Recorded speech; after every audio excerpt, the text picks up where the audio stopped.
Now at 5, the Brickyard 400 dates back more than 30 years. NASCAR's history at the Indianapolis Motor Speedway is on full display tonight at the IMS Museum. CBS 4's Chris Hagan gives us a look at the traditions fit for the iconic track. For nearly 80 years, the racing capital of the world relied solely on the Indianapolis 500 to keep it running, until NASCAR put stock in the Indianapolis Motor Speedway.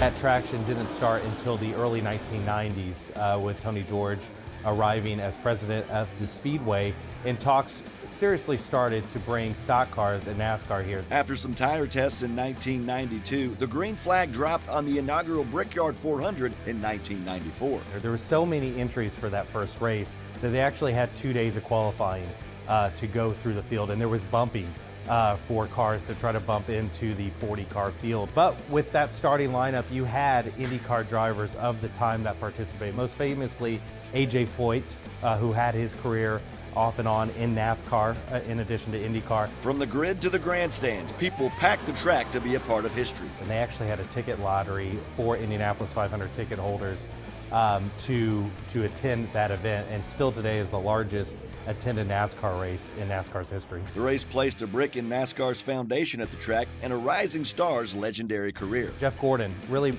put himself in contention to win, but it wasn't an easy endeavor for him. He had Ernie Irvan that was chasing him until a cut tire really put him out of contention, and Gordon went on to win the inaugural Brickyard 400 and what would become the first of 5 Brickyard 400 wins. Gordon's success at the Brickyard is now featured in a new temporary exhibit at the museum. It also highlights the winningest team in NASCAR, Hendrick Motorsports, with 11 Brickyard 400 victories. It's really the powerhouse team in NASCAR here at the Indianapolis Motor Speedway. Winners are etched into the museum on the iconic Brickyard 400 trophy, on full display at the museum year-round. You see the lightning bolts on the handles of the trophy, the bronze wing and wheel on top. But another thing, similar to the Borg-Warner Trophy, you have all the different winners' names added to the bricks that are on the base of this trophy. Many drivers have raced from the bricks to the record books, including the latest winner, Bubba Wallace. That really came down between Kyle Larson and Bubba Wallace on that restart.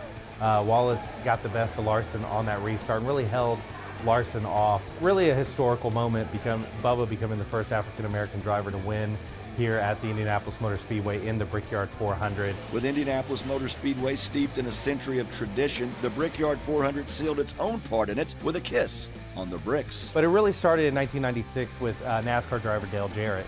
And Dale won his first of what became 2 Brickyard 400s in 1996.